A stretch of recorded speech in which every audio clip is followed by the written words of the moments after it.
We used to make these great linear campaign shooters, and what we wanted to do with Destiny was create a living world. We are ready to jump into the Trials of Osiris. This place is so cool. By being a live game, we can experiment with things, we can try new things. Bungie listens, they're picking the good maps. We believe that players want a world that they can check into, a world that invites them to come back and check something out that wasn't there before. We want to be a living game, we want it to be a hobby, and the live team is a reflection of Bungie's commitment to doing that. High five. Yeah, all right. The live team has been in charge of doing everything from playlists to weekly patches to Iron Banner rollouts and Trials of Osiris. This is crazy. Oh, there's loot, guys, there's loot. We want to bring in more quest lines, more stuff to do, more stuff to chase, more loot items, more guns, more gear. What I like as a player is that when I come into the world and there's an event going on, the world's a really different place. That makes the world feel alive, and it's just a more fun place to be in. What we want to create is an engaged audience that wants to keep coming back, and that your friends, your social network is part of what's like pulling you back into the world. We have a wonderfully connected community, and that's something that makes Destiny just kind of magical, honestly. Look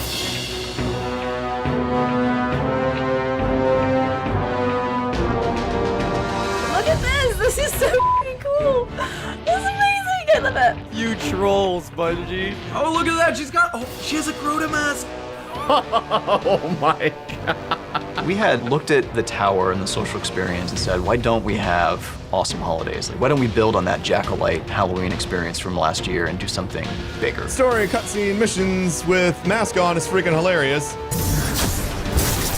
We want to create these community lightning rods of things that people are doing together. If players are responding really well to them, like, that's what we want to build more of.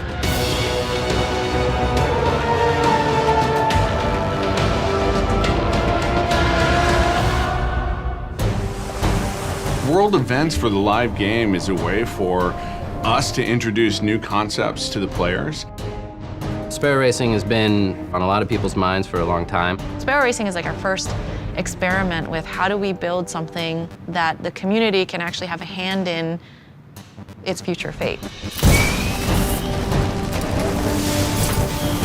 Being able to spin up Sparrow Racing, I think, is a really great example of an idea that pops up in foments from the community. We're able to take it and deliver it.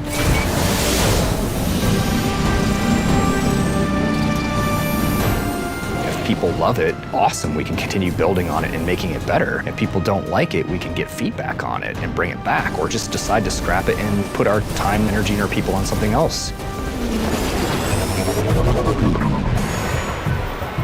Sparrow Racing is a 3-week event that is hosted by Amanda Holliday, and it's available to all players of the Taken King.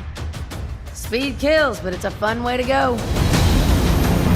You're hauling ass through the desert and you want things to be aerodynamic. So we have dyeable suits, we have branded suits with Sparrow Racing logos, we have suits with little bits sticking off of it, and then color-coded suits that match paint jobs on the Sparrows. We take a similar approach with the Sparrow. We have the one base model, which is the core industrial design of it, and then we have variations of that. You could wear exotics, you could wear your raid gear, you could have masks from Festival of the Lost, you can do whatever you want.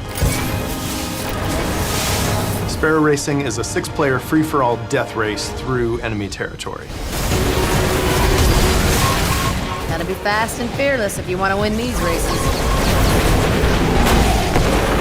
We have 2 race courses, one on Venus and one on Mars.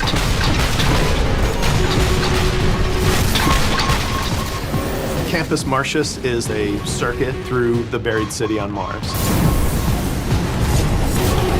Mars is our easy track, and the Venus one is our more advanced track.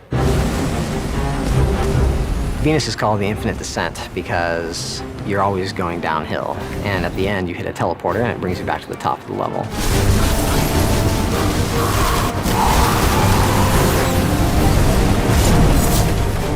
In Venus, there's a ton of shortcuts. You can shortcut through a waterfall, you jump over an entire turn, and then land right on a boost gate and take off. Nobody's really going to have a better Sparrow than anybody else. It's really about your performance on the track. The main skill that you will need is based off of you and how you drive. Boosting at the right time, braking at the right time. Map knowledge is important, knowing the race course is important. The more gates you miss, the slower you'll go. The more gates you hit, the faster you'll go. Main things you can do to upset your opponent is you push them out of the gate, you push them into fans, cause them to explode. Whatever you can do to make sure that you are the only one hitting the gate so that you get the boost and you end up taking the lead. You're gonna see with Sparrow Racing something you haven't seen before. And if you like that, let us know, and for sure, you will see more coming.